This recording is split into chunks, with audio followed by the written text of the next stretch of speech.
Assalamu alaikum fam, hope you're doing well. We are continuing our educational series that we have done over quite some time of the series volumes of St. Thomas Aquinas. We are in volume 1.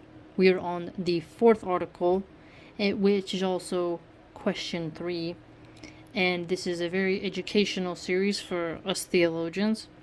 And it's very important to study things before you talk about them and speak about them. And if you're getting a degree, this will help you while you're driving on your long commute, or you want to brainstorm so that you can write an effective treatise, essay, or format your book in a similar way. And what's important about reading stuff like this is you learn how to reply to objections and how to logically organize your stances in a very smooth, logical way. And also, any law enforcement, if you're watching, just please check the comment sections for any terroristic threats and trace it back to which channels are doing such things. And let's continue our educational series. Alright, so we're in the 4th article and is dealing with whether essence and existence are the same in God. Okay? Now, this is a very dense topic. It can feel a bit overbearing at first, but as you notice, he lays it out quite simple for us so that we can understand what it is the Catholics actually believe and where they get, a lot of their literature from in their canon, right? Okay, so whether essence and existence are the same in God. We proceed thus to the 4th article, objection 1. It seems that essence and existence are not the same in God, for if it be so, then the divine being has nothing added to it. So notice this point of the divine being having nothing added to it. Now, being to which no addition is made is universal being, so no addition, keep that in mind, which is predicated of all things. Therefore, it follows that God is being in general, which can be predicated of everything. So, this person is contending there's this predicate here, right? And there's a generality going on. And then arguing that existence and essence are separated. But this is false. For men gave the incommunicable name to stones and wood. Wisdom XIV 21. Therefore, God's existence is not his essence. Okay, so that's the objectioner. And the objectioner gets replied to by Aquinas, so you have to jump over. So this is a very different kind of layout. You don't just go straight down. You could, but you're just not supposed to. Okay, reply objection 1. A thing that has nothing added to it can be of two kinds. Either its essence precludes any addition. So what does that mean, right? The essence precluding the addition. Well, it's already there, right? The essence was there before anything was added. Thus, for example, it is of the essence of an irrational animal to be without reason. Or we may understand a thing to have nothing added to it, inasmuch as its essence does not require that anything should be added to it. So the other option he's arguing is that the essence doesn't need any addition, right? So it doesn't need to acquire anything. Thus, the genus animal is without reason, because it is not of the essence of the animal in general. So, general essence. To have reason. So, we have general essence that is embedded versus added. You follow? But neither it is to lack reason, and so the divine being has nothing added to it in the first sense. Whereas universal being has nothing added to it in the second sense. Okay, so you have the first sense.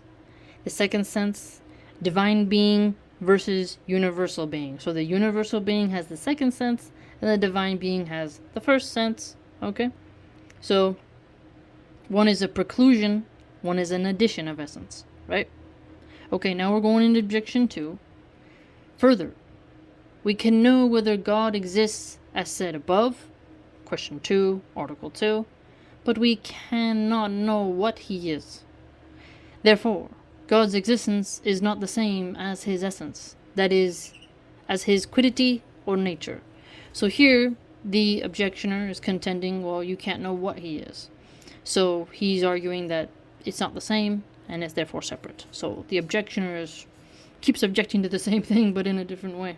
Okay, so this is a reply. To be can mean either of two things. It may mean the act of essence, or it may mean the composition of a preposition affected by the mind in joining a predicate to a subject. So what is this? So to be is an act of essence, or it's a joining of a predicate to a subject. Taking to be in the first sense, we cannot understand God's existence nor his essence. Now, there are many people who would argue the same, right?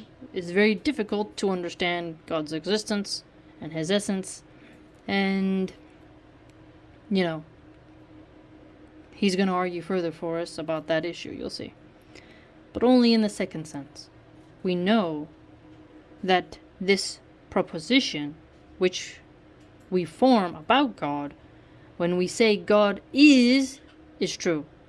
So here, the proposition God is, meaning God is true. So what did he do here before? To be, right? And then God is true, and this we know from his effects.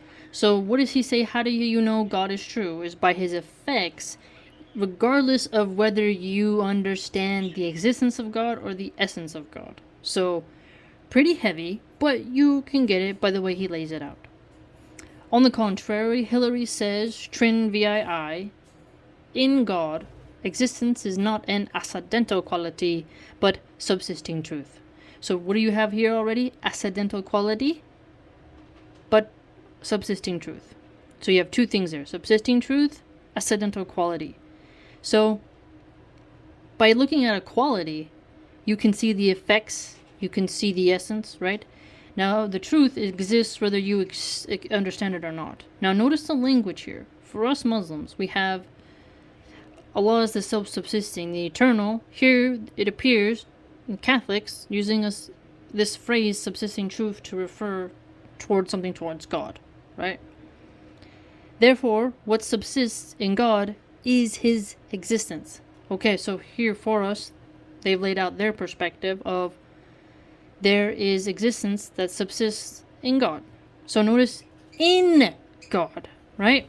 Whereas remember when we started, the objectioner said God's existence is not his essence.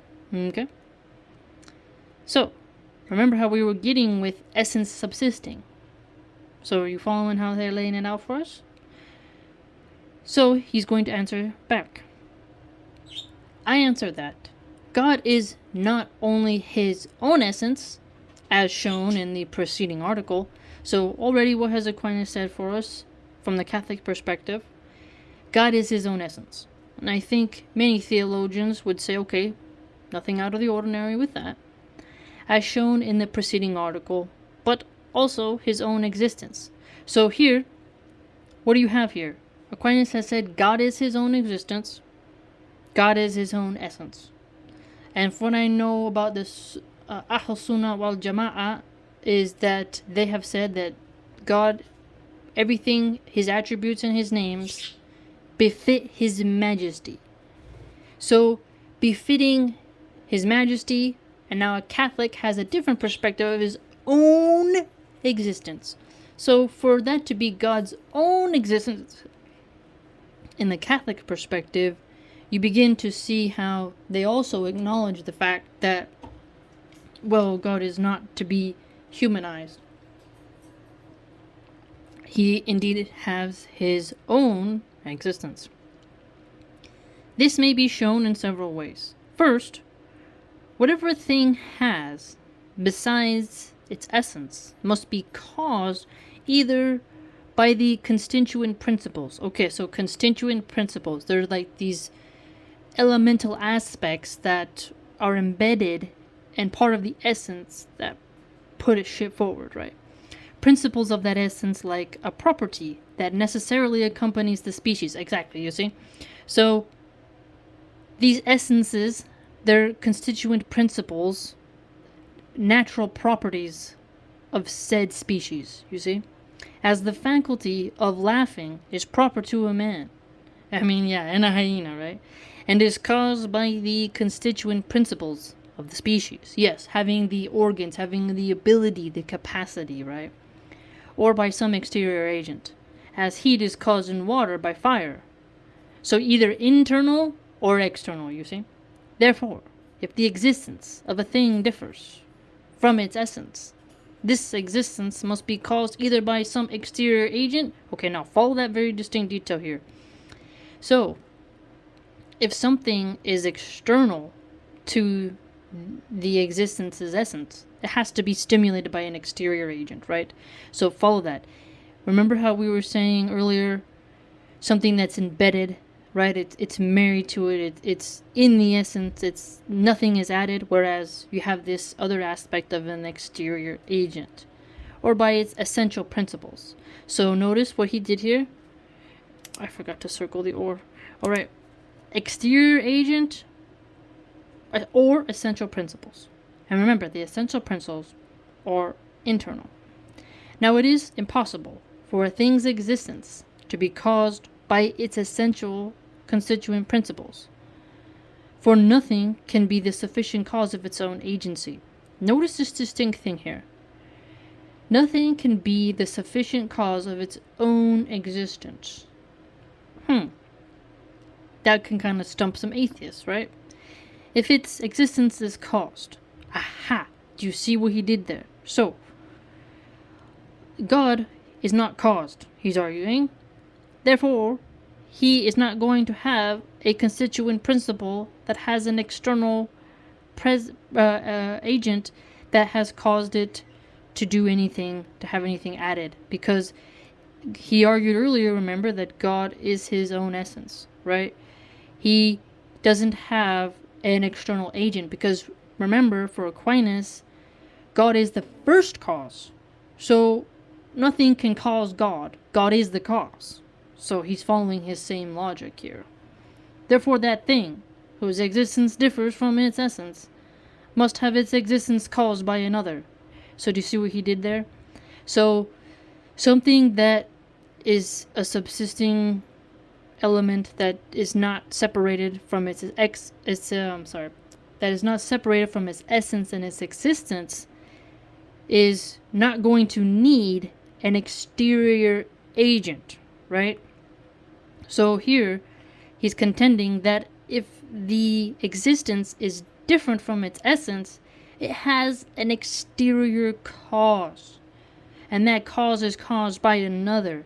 Therefore, logically, what he's getting at is God cannot have his essence separate from his existence, because that would then mean that the existence is caused by another. So, very logical in the way he lays it out for us.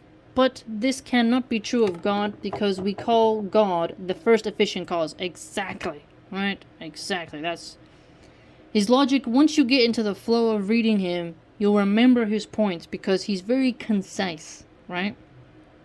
Therefore, it is impossible that in God his existence should differ from his essence. So he's keeping with the same logic. Is no, it's not different. Remember, the objectioner said God is not his essence, right? They're separate, right? But he's saying no, they're the same, because if they're not the same, that means God has an external cause, which is not possible because he's God, right? And if God is to be and God is, that would then mean that they are the same. You follow his logic?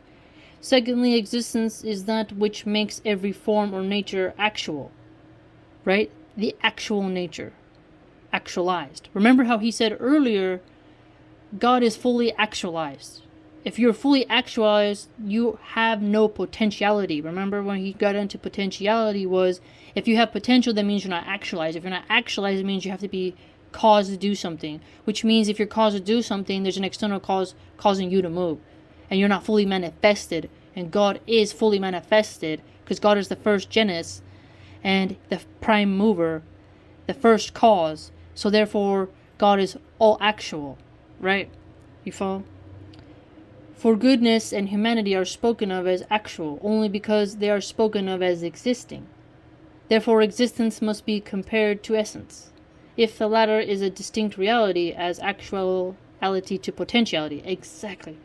You see, he brought up the potentiality point again here. So, if you follow Aquinas, you will see that he repeats his points all throughout the articles, which is something you should do as well when you write your papers. Repetition. Therefore, since in God there is no potentiality as shown above, Article 1, it follows that in him essence does not differ from his existence. Again, repeating his same point for us. Therefore, his essence is his existence. So he contends, right, that his essence is his existence. And how do we know his existence? Is by his effects. Remember? Thirdly, because just as that which has fire, but is not itself fire, is on fire by participation. So the participation point. So that which has existence but not existence is being by participation. But God is his own essence, as shown above, Article 3. If therefore he is not his own existence, he will not be essential, but participated. Now, that's a good point there for us, right? Is that, from a Catholic perspective, if God was not his own existence, if they were separated, he would be participating in something else's essentiality, which is not possible because God would be the essential, right? Because he's the first cause. If you're the first cause, you are essential to the order. He will not, therefore, be the first being, which is absurd. Exactly. So you see, the logic that followed was very, very flowing. So if you've memorized his first points, you'll see that he has stuck consistently to his theological thesis for us. Therefore, God is his own existence and not merely his own essence. Again, repeating his ending for us. So he really replied to the objection systematically. He brought up his previous articles, right, and his previous responses to other objections in the past. So that is the fourth article of whether the essence and existence are the same in God. He argues yes, whereas his opponent said no. So just see how he laid it out here in your logic class. If you need an example for your professor, this would be a good one to put on the board because it's very easy to do your syllogism chart and your truth table chart. So if you're looking for something to perform in front of the class for your logic professor, when he calls upon you, you have this in the back of your notebook, and you'll be able to demonstrate it quickly in front of the class without making too many errors, because Aquinas wrote in many systematic syllogistic type phrases. So that is the fourth article. I hope you enjoyed, hope you learned something. Continue on your educational path and have a great day.